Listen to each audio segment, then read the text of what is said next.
भगवान श्री कृष्ण की कथा। मथुरा नगरी में उग्रसेन नामक राजा शासन करते थे। उनका भाई कंस अत्याचारी और क्रूर था। कंस की बहन देवकी का विवाह वासुदेव से हुआ था। विवाह के पश्चात देवकी और वासुदेव को आकाशवाणी सुनाई दी, जिसमें यह कहा गया था कि देवकी की 8वीं संतान कंस के लिए मृत्यु का कारण बनेगी। इस आकाशवाणी को सुनकर कंस ने देवकी और वासुदेव को बंदी बना लिया और हर एक संतान को मारने का आदेश दिया। पहली 7 संतानों की मृत्यु कंस के आदेश पर हो गई, लेकिन जब 8वीं संतान के रूप में श्री कृष्ण का जन्म हुआ तो यह चमत्कारिक रूप से हुआ। वासुदेव ने भगवान कृष्ण को जेल से निकालकर यशोदा के घर में सुरक्षित रूप से रखा। इस प्रकार श्री कृष्ण ने मथुरा के कारागार में जन्म लिया, लेकिन उनका पालन पोषण गोकुल में हुआ। श्री कृष्ण का बचपन बहुत ही अद्भुत और चमत्कारी था। वह बचपन में माखन चुराने के लिए प्रसिद्ध थे। उनकी शरारतें, जैसे माखन चोरी करना, गोपियों के संग खेलना और कंस के अत्याचारों के खिलाफ लड़ना, सबको मोहित कर देती थी। गोकुल में उनकी लीला ने सभी को मंत्रमुग्ध कर दिया। श्री कृष्ण ने अपने बचपन में कई भयंकर राक्षसों का वध भी किया, जिनमें पूतना, तृणवर्त, बकासुर और कालिय नाग का वध प्रमुख हैं।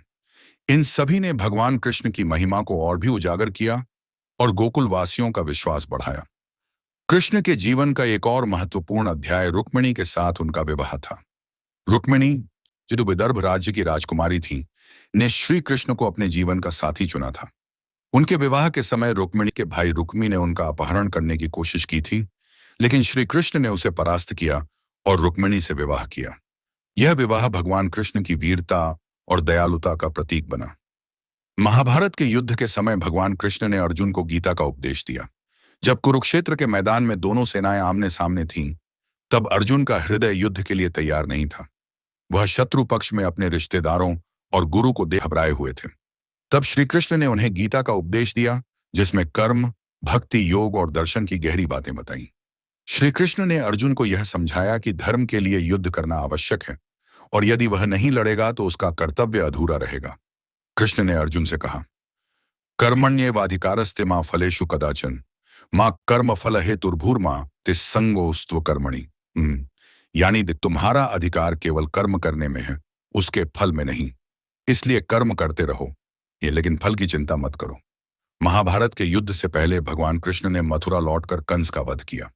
कंस अत्याचारियों को दंड देने के बाद श्री कृष्ण ने कंस को समाप्त किया और मथुरा में धर्म की पुनर्स्थापना की। कंस के वध के बाद श्री कृष्ण ने उग्रसेन को मथुरा का राजा बना दिया। कृष्ण ने मथुरा से द्वारका को अपनी राजधानी स्थानांतरित किया और वहां एक भव्य नगर का निर्माण किया। द्वारका में उन्होंने अपने सभी प्रमुख यदुवंशी साथियों के साथ शासन किया।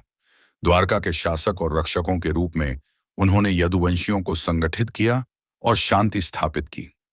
द्वारका में भगवान कृष्ण का समय बहुत ही संतुलित और शांतिपूर्ण था, लेकिन एक समय आया जब यदुवंशी अपने आपस में लड़ने लगे। यह सारा घटनाक्रम भगवान कृष्ण की माया का हिस्सा था। यदुवंशी आपस में युद्ध करने लगे और अंततः भगवान कृष्ण के शरीर का भी अंत हुआ। कृष्ण ने ध्यान में बैठकर अपने शरीर का त्याग किया और स्वधाम को लौट गए। उनका अंतिम समय बहुत शांतिपूर्वक और महान था।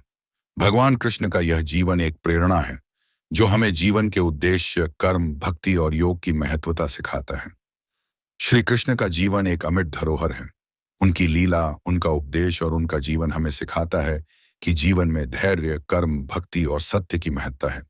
भगवान श्री कृष्ण ने न केवल महाभारत के युद्ध में मार्गदर्शन किया, बल्कि पूरे जीवन में अपने कृत्यों से हमें आचरण, सत्य और धर्म की राह पर चलने की प्रेरणा दी। उनके जीवन के प्रत्येक अध्याय में एक गहरी धार्मिक और दार्शनिक शिक्षा छिपी हुई है, जो आज भी मानवता को सही दिशा दिखाती है।